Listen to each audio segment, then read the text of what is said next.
If you've ever been told to just start a side hustle for some extra cash, you might want to rethink your entire strategy. Welcome to The Explainer. Today, we're unpacking a really powerful source that completely dismantles standard business advice for e-commerce entrepreneurs. We're looking at a fascinating presentation that challenges basically everything you might have been taught about motivation and global scaling. It's a very direct critique of local survival tactics, and it lays out a roadmap for building an absolutely unstoppable global standard. Okay, let's dive into this. The speaker in our source material kicks things off with an incredible reality check, aggressively challenging traditional money-centric motivation.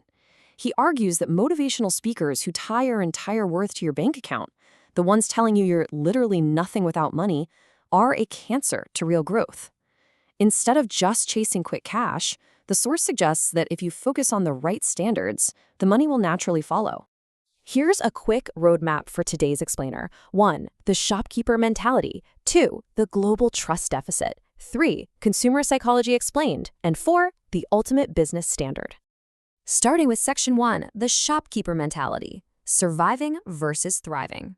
So, after interviewing over 1,000 individuals in the e-commerce space, the speaker found this prevailing shopkeeper mentality.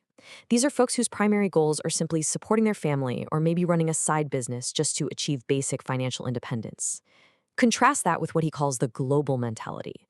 The source points out that global icons, think Steve Jobs, Bill Gates, or Jack Ma, they never operated on a mere side hustle or family support mindset. No way. Their goals were all about leaving a massive global footprint, executing a macro strategy, and building a true institutional legacy. And this brilliantly illustrates the trap. This mindset locks entrepreneurs into these really limiting phrases. You hear it all the time, right? I need to support my family. I'm starting an Amazon side business. Or, I just want to stand on my own feet. The speaker argues that if top global CEOs heard you using these phrases as your primary business drive, they literally wouldn't even hire you as an employee, let alone partner with you. Why? Because these goals completely lack a macro-level vision. They're entirely self-centered and reactive, rather than being globally proactive. Moving on to Section 2, the global trust deficit and the very real cost of a compromised brand. Now for some bad news. Here is the harsh reality presented in the source. The local business brand, especially in the eyes of Western markets, is internationally centralized around the element of fraud. The speaker, who actually consults for CEOs across the US, UK, and Scandinavia, notes that global markets are genuinely afraid to outsource to these regions. It is not a lack of talent at all. It's a deep-seated lack of trust. When a region becomes known for cutting corners, the entire brand of that region becomes compromised.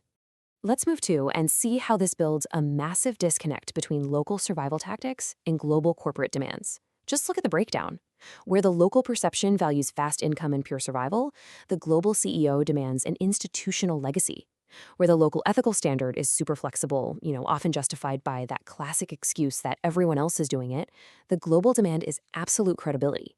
Consequently, the global reputation ends up being high risk or fraudulent, when what the market actually requires is a highly trusted partner. Which brings us to Section 3, Consumer Psychology Explained, the universal language of trust. Now, what's really interesting about this slide is how the source completely reframes consumer psychology.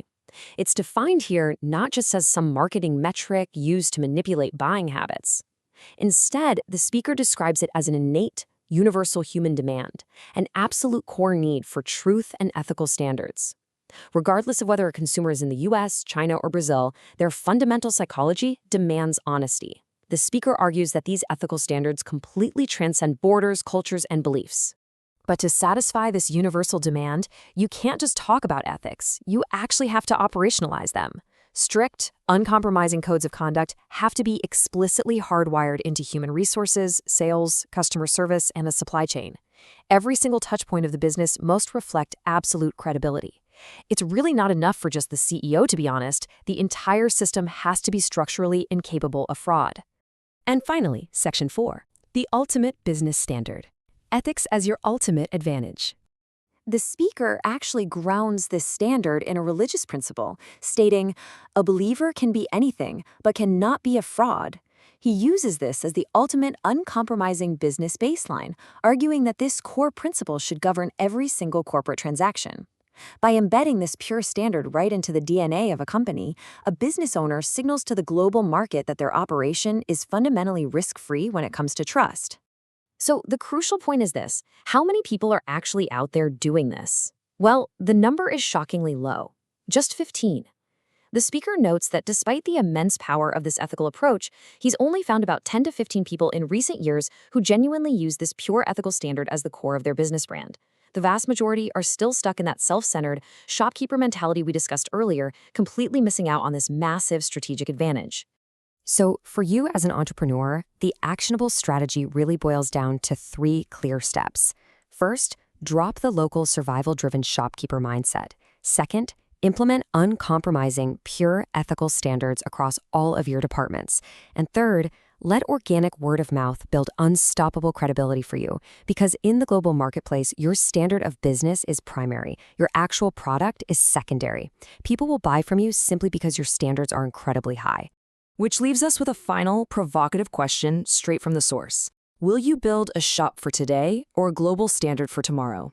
The material makes it crystal clear that the choice is entirely yours. You can keep chasing daily income with a compromised mindset, or you can elevate your standards, implement absolute credibility, and step on to the global stage. I really hope this explainer has inspired you to reevaluate your own business framework. Thanks so much for joining me today, and we'll see you next time.